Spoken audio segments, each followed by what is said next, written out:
fetal distress, fetal assessment, and a baby suffering an HIE injury. Now, before I go further into this video, these are three important concepts, but what I want to talk with you about, I know that term fetal distress has now been changed in a lot of the literature to a non-reassuring fetal strip. And so the term fetal distress, that's kind of outdated now, but I do know a lot of individuals, based on their research when they contact us, they do have questions about this fetal distress.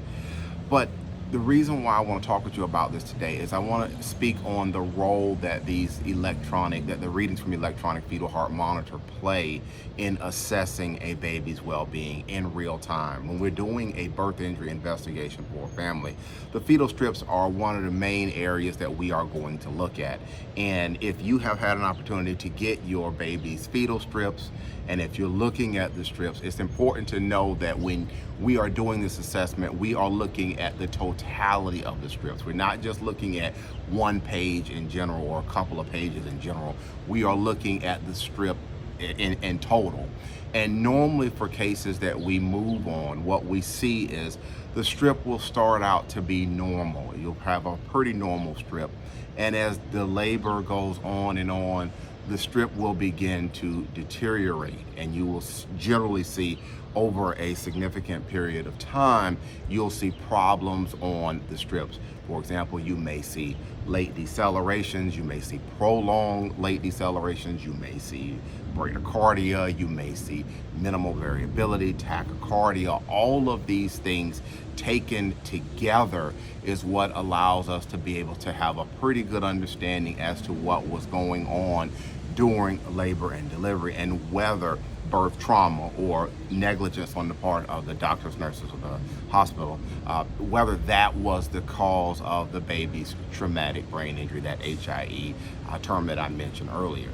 When we see these cases, when we're going through, it's not enough just to have maybe one or two pages or a couple of pages that may be problematic, and everything else then seems to go back up to normal, and it goes on pretty much normal throughout the rest of the strip. Now, in some instances, what we will find is the baby will still have suffered a traumatic brain injury, but the strips are not really bad. There's not really any problems with the strips. And when we run into situations like this, we really have to be careful, because there could be a genetic component, there could be a developmental component, there could be something else there that may have been the underlying cause of the baby's traumatic brain injury. So I know I talked about a lot. I know I talked about a lot in this video, but I'm trying to help you understand as we go through birth injury investigations for families, how we assess these issues. And that's why it's important to speak with attorneys, birth injury attorneys who do these types of cases, and know where to look, know what type of information to find to be able to give families answers as to the potential cause of their baby's traumatic brain injury at birth. If you have more questions, there's a telephone number down below. Maybe you're watching this video today because your baby has suffered an HIE injury and you have questions as to what caused it. Was it something developmental? Was it something genetic? Or was it birth trauma or negligence on the part of the doctors, nurses, or the hospital? If that's you, what I invite you to do is go to get your cell phone and get your phone and give me a call. There's a telephone number down below, and you can go ahead and give me a call and talk with us about your baby story.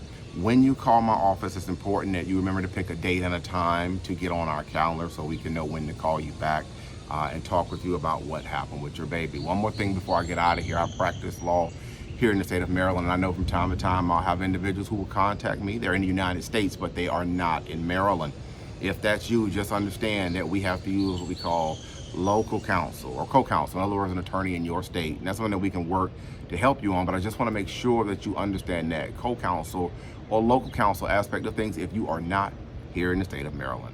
All right, that's going to be it for today's quick educational video. Again, I'm Marcus Boston, and I'm one of the childbirth injury and medical malpractice attorneys practicing law here in the state of Maryland at Boston Law Group, LLC. We'll talk with you next time. Take care. Enjoy the rest of your day.